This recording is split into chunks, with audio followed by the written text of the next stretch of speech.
Plan. बात नगरोटा जम्मू कश्मीर की, जहां पर आतंकी साजिश को नाकाम करने के बाद अब सीमा पर एक और आतंकी साजिश का खुलासा हुआ है। सूत्रों की माने तो घाटी में आतंकवादियों ने एक और बड़ी प्लानिंग की थी।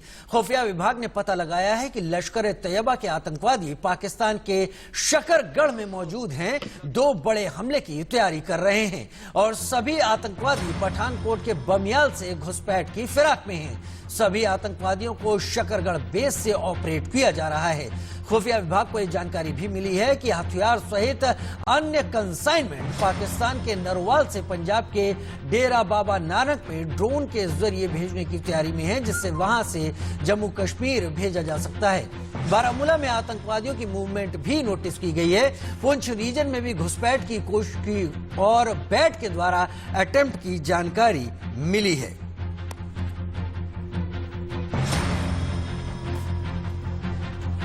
शकरगढ़ की साजिश है। एक तरीके से पाकिस्तान के इलाके में पठानकोट के दूसरे हिस्से में शकरगढ़ इलाका पड़ता है, जो कि पठानकोट और जम्मू के कठुआ इलाके को भी छूता है और यहीं से ऑपरेट हो रहे हैं जैश ए मोहम्मद के आतंकवादी, जिन्हें भारत में धकेलने की कोशिश की जा रही है। और कब कब ड्रोन के जरिए पाकिस्तान ने भारत में हमले हथियार भेजने का प्लान किया, आप टीवी स्क्रीन पर लगातार देख रहे हैं। लगातार सुरक्षा बढ़ा दी गई है। 23-24 दिसंबर की बात करें, 22 सितंबर की बात करें तो अखनूर में ड्रोन से असॉल्ट राइफल AK-47 को गिराया गया। 18 सितंबर राजौरी सेक्टर में ड्रोन से AK-56 राइफल, पिस्टल, ग्रेनेड को गिराया गया। 10 जनवरी पंजाब पुलिस ने ड्रोन से गिराए गए नशीले पदार्थ और तमाम कारतूस जब्त किए। इसके साथ और भी तारीखें और भी ऐसी घटनाओं के बारे में हम लगातार आपको जानकारी दे रहे हैं। और देखिए ड्रोन से दहशत का प्लान।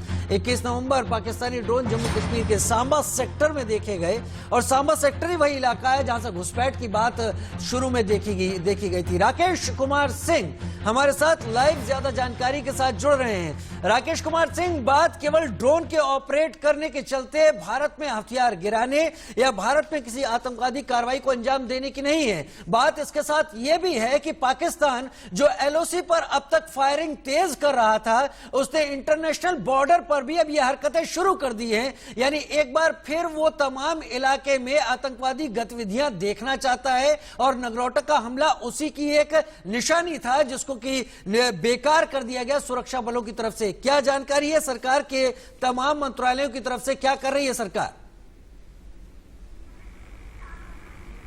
देखिए, जहां तक सरकार की कार्रवाई की बात है, सरकार तो सभी सुरक्षा एजेंसियों को साफ तौर पर निर्देश दिया जा चुका है कि और आपने देखा था कि आर्मी चीफ ने भी बयान दिया था जिसमें ये कहा था कि जो भी घुसपैठिया अगर भारतीय सीमा में घुसपैठ करेगा तो जिंदा बचकर नहीं जाएगा। और उसी का आप कार्रवाई है नगरोटा का आपने देखा। अब रही बात कि जिस तरह से पाकिस्तानी खुफिया एजेंसी ISI और पाकिस्तानी सेना की बौखलाहट इसलिए झलकती है क्योंकि जम्मू कश्मीर में DDC इलेक्शन जिस तरह से आयोजन किया जा रहा है, उससे कहीं ना कहीं पाकिस्तान के हुक्मरान को लगता है कि अगर DDC इलेक्शन सामान्य तरीके से होता है तो ऐसी स्थिति में ये अंतर्राष्ट्रीय स्तर पर संदेश जाएगा कि स्थिति वहां पर सामान्य है। तो इसीलिए लगातार जो पाकिस्तान की ओर से ये कोशिश की जा रही है और जो अभी खुफिया एजेंसियों के पास जानकारी है उसके मुताबिक लश्कर तैयबा के आतंकी पाकिस्तान के शकरगढ़ में मौजूद हैं और पठानकोट के बमियाल से घुसपैठ करने के फिराक में हैं। इन्हें पाकिस्तानी सेना ने ड्रोन ऑपरेट करने के लिए पूरी ट्रेनिंग दी है और खुफिया विभाग को यह भी जानकारी है कि जो हथियारों की कंसाइनमेंट है वो पाकिस्तान के नरवाल से पंजाब के डेरा बाबा नानक में ड्रोन के जरिए भेजने की तैयारी में है पाकिस्तान। और पाकिस्तान की बौखलाहट इसलिए साफ झलकती है और लगातार जिस तरह से आतंकियों को राकेश एक कर मार गिराया जा रहा है, राकेश राकेश, अब तक जो LOC का इलाका है वहां पर पाकिस्तान हैवी शेलिंग करता था, वहां से आतंकवादियों को भारत के अंदर दाखिल कराने की कोशिश करता था जिससे वो अपने नापाक मंसूबों को अंजाम दे सके। लेकिन पिछले कुछ दिनों से भारतीय सेना ने LOC के आसपास जो जवाब दिया है, शायद ये उसी की वजह लगती है। गृह मंत्रालय के सूत्रों के मुताबिक अब क्या पाकिस्तान ने स्ट्रेटेजी बदली है भारत में? जो पठानकोट और इंटरनेशनल बॉर्डर का जो रास्ता है, या तो वहां पे सुरंगें मिल रही है या वहां से आतंकवादी भारत में घुसने की कोशिश कर रहे हैं। देखिए, जो खुफिया एजेंसियों के पास जानकारी है उसके मुताबिक पाकिस्तान ने 3 तरह के स्ट्रेटेजी अपनाई है। पहला, एलओसी पर जो है भारी सेलिंग करना, आईबी के जरिए जो है सुरंग के साथ साथ वहां भी फायरिंग करना, और तीसरी बात कि जो पंजाब बॉर्डर के जरिए ड्रोन के जरिए हथियारों का जो है कंसाइनमेंट को गिराना, ताकि जो है वहां से जम्मू कश्मीर के आतंकियों को पहुंचाया जाए। जिस तरह से आप लगातार देख रहे हैं कि 2 दर्जन से ज्यादा टॉप कमांडरों को भारतीय सुरक्षा बलों ने मार गिराया है। 189 करीब 200 के करीब आतंकियों का सफाया जनवरी से अब तक किया जा चुका है। ऐसी स्थिति में पाकिस्तान की बौखलाहट साफ है और इसीलिए सभी सुरक्षा। ठीक है राकेश, वो सारी बातें समझ में आ रही हैं। आपका इनपुट, और हमारे साथी अजय जांडियाल अब इस वक्त उस जगह से जुड़े हैं जहां पर ज्यादा देर तक रहना किसी भी रिपोर्टिंग करते हुए शख्स के लिए आसान नहीं होता। अजय, आप ठीक आईबी के पास से जुड़े हैं, हमको वो टेरेन दिखाइए और समझाइए। और सवाल वही कि अब तक जो एलओसी में पाकिस्तान हरकत करता था, जो पुंछ के आसपास के इलाकों में हैवी शेलिंग के जरिए, शायद वहां पर तगड़ा जवाब मिल रहा है, जिसके चलते पाकिस्तान ने अब आईबी के इस हिस्से को चुना है जहां से तो सुरंग मिल रही है, आतंकवादी क्रॉस कर रहे हैं। अजय, देखिए, बिल्कुल आप राजीव सही कह रहे हैं। और अंतर्राष्ट्रीय सीमा का ये इलाका जिस जगह पे हम हैं, ये ऐसा इलाका है जहां पर इस वक्त सबसे ज्यादा प्रेशर है, क्योंकि जो सूचना है उसके मुताबिक लगभग 100 से 150 आतंकी अंतर्राष्ट्रीय सीमा के इलाके में है, जो जम्मू में है, और इसी इलाके से वो घुसपैठ करने की फिराक में है। 4 आतंकी घुसपैठ करके आए थे टनल के जरिए, और उस टनल को खोज निकाला गया, आतंकियों को मार गिराया गया था। मगर अब कहीं ना कहीं बड़ी चुनौती ये है कि जो आतंकी पार हैं, वो क्या इसी तरह की कितनी टनल पाकिस्तानी सेना की इंजीनियरिंग विंग ने आतंकियों के लिए बनाई है। लैला जो है उसके इशारे पे रहे थे और लगातार हुआ है। अब उसी चीज को खंगालने के लिए बीएसएफ ने बड़े लेवल पर अंतर्राष्ट्रीय तौर पे वहां पर एक सर्च ऑपरेशन शुरू किया है, और ऐसी ही जानकारियां लग रही हैं कि पंजाब में भी इसी तरह का सर्च ऑपरेशन चल रहा है कि अगर आतंकी इस इलाके से घुसपैठ करने की कोशिश करते हैं तो उसे तुरंत मार गिराया जा सके। और ये खासतौर पे 26/11 से बड़ा हमला जो प्लान यहां किया जा रहा है जम्मू कश्मीर में, उससे कहीं ना कहीं रोका जा सके। इंटेलिजेंस इनपुट क्या है? आप जहां पर खड़े हैं, आपकी आवाज बीच बीच में कट रही है, और हम समझ सकते हैं कि क्योंकि बॉर्डर का इलाका है, आप बहुत मुश्किल से वहां मैनेज कर रहे हैं। हमको जवाब दें, इंटेलिजेंस इनपुट क्या है? पाकिस्तान ने जानबूझकर आईबी के इस हिस्से को क्यों चुना है? क्या पाकिस्तान और कई फ्रंट से आतंकवादियों को भारत में अंदर धकेलने की कोशिश में लगा हुआ है? देखिए, सबसे बड़ी बात है कि पाकिस्तान की मंशा इस आईबी को निशाना बनाने की इसलिए हुई है क्योंकि लगातार एलओसी पर उनकी घुसपैठ की कोशिशें नाकाम हुई, और अब क्योंकि बर्फबारी होना शुरू हो गई है और अपर रीचेस में पासिस बंद हो जाते हैं, घुसपैठ के जो पुराने रास्ते थे वहां से घुसपैठ नहीं हो पाती। यही वजह पाकिस्तान ने इस बार अब इस साल जो है एक बार फिर अंतर्राष्ट्रीय सीमा की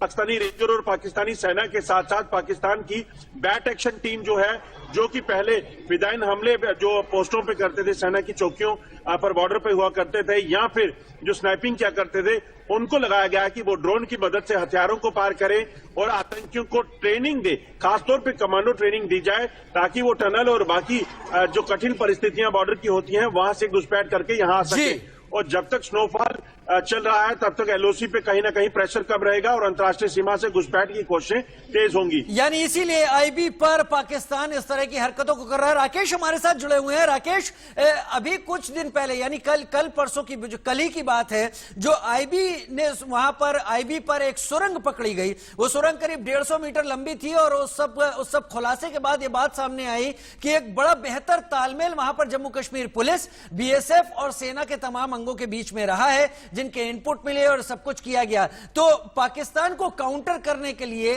क्या इंटेलिजेंस सोर्सेस से आपको पता चल रहा है कि यह समन्वय और तालमेल और बेहतर किए जाने की जरूरत हो रही है, या इसको और बेहतर पहले से माना गया है कि बहुत बेहतर अभी भी चल रहा है?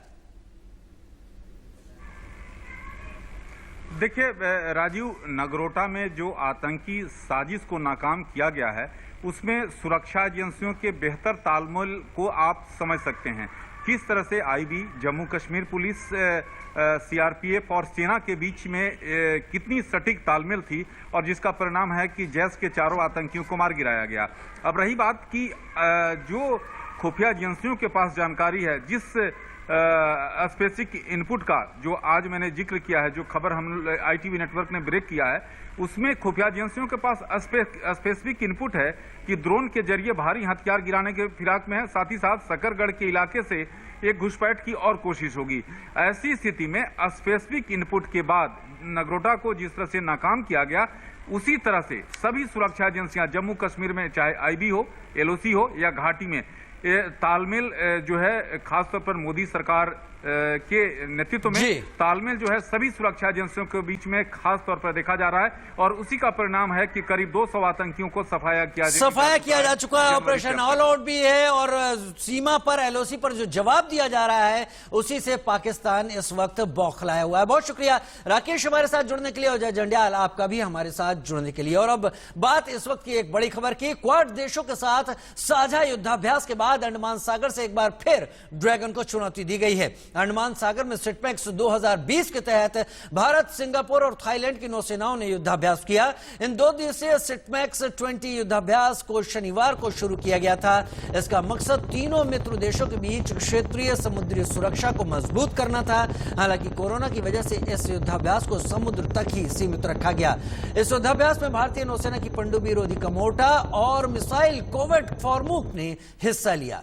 यहां आपको ये बताएं कि सिटमैक्स के पहले संस्करण का आयोजन पिछले साल सितंबर में पोर्ट ब्लेयर में हुआ था, जिसे भारतीय नौसेना ने आयोजित किया था। वहीं इस साल सिटमैक्स का आयोजन सिंगापुर की नौसेना ने किया है।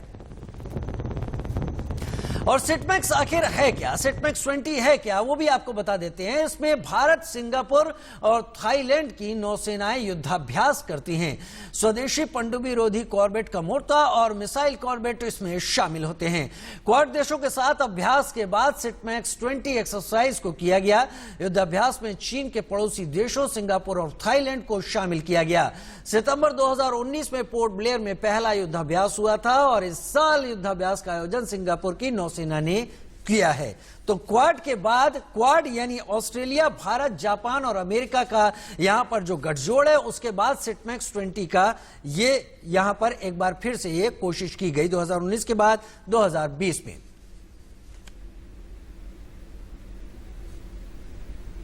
और इस साल युद्धाभ्यास का आयोजन सिंगापुर नौसेना ने किया है। जो आप तस्वीरें इस वक्त देख पा रहे हैं, सिटमैक्स 20 क्या है, किस तरीके से भारत भी अपनी कोशिशों से चीन को इस हिस्से में चुनौती देने में लगा हुआ। Ashish Singh, editor strategic affair, हमारे साथ जुड़ गए हैं इस वक्त न्यूज रूम से लाइव। ज्यादा बेहतर जानकारी हमको इस मसले पर देंगे। आशीष, इससे पहले क्वाड की चारों नौसेनाओं ने अभ्यास किया था, चीन ने उस पर भी आपत्ति जताई थी, लेकिन अब सिटमैक्स 20 हुआ है।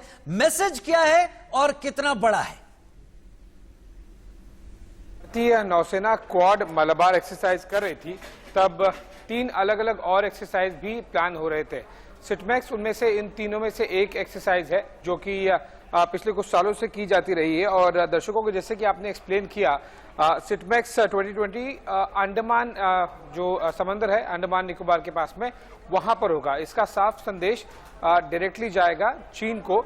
जिस तरह से चीन ने मैरीटाइम डोमेन में, समुद्री डोमेन में काफी ज्यादा दबदबा बनाने की कोशिश की है, लेकिन इंडियन नेवी शुरुआत से ही, लगभग पिछले 6-7 महीने से जब से LAC का टेंशन शुरू हुआ है, इंडियन नेवी ने हमेशा डोमिनेशन रखा है मैरीटाइम डोमेन में।